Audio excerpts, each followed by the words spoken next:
many people in America have become very frustrated because, we have a republic-type government, representative-type government, and they keep sending people to Washington to change things, and nothing ever changes. So they've become pretty irritated, and that's why the outsiders have done relatively well in this setting. And I think just anger and frustration with not being able to change the course of the country is what is driving people at this stage. You stood alongside him again and again in debates.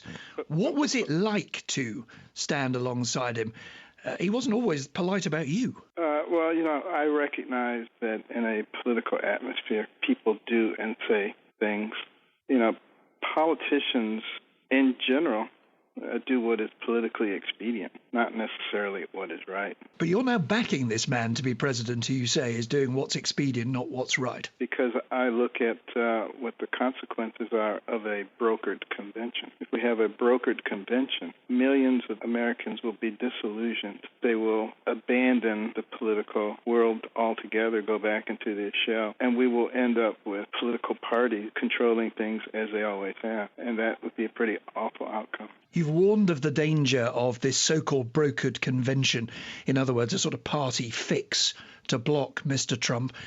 What do you fear might happen now? What do you fear that the party establishment are thinking of doing? Well, they won't be able to do anything if he's able to get the 1,237 delegates. That'll be the end of the story. The people will have prevailed if that is the case. If that is not the case, then, all the dirty tricks that have been available throughout the years will be available to them. They may make all kinds of deals and make sure that he never gets the 1,237 delegates. And what are the personal qualities that you think make him fit to be leader of your country? I think he's very strong. He's willing to stand up for what he believes in. He's not politically correct. I personally believe political correctness is destroying this nation. And the First Amendment, freedom of speech, freedom of expression, things like that are being forgotten about. And I think, he helps to solidify those kinds of concepts once again. I mean, there's one reason you may have hesitations about Mr. Trump, wasn't there? I think in one debate he described you as pathological. Yeah. Are you a very forgiving man?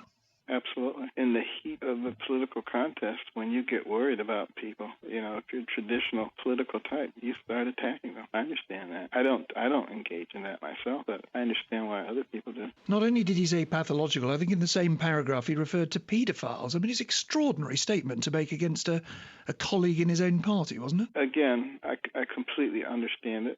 It's in the heat of battle. He's admitted that. It's not something that I need to dwell on. So Donald Trump insults you during the heat of a presidential debate, and you think this man should have his finger on the nuclear trigger? I do not sit there and hold those grudges forever, particularly knowing what motivated them. And is it with some regret that you are no longer a candidate? I certainly would have preferred, to do it myself, but that clearly was not what was resonating with the American people. They feel that they need, much more bravado, and, who am I to say that they're wrong?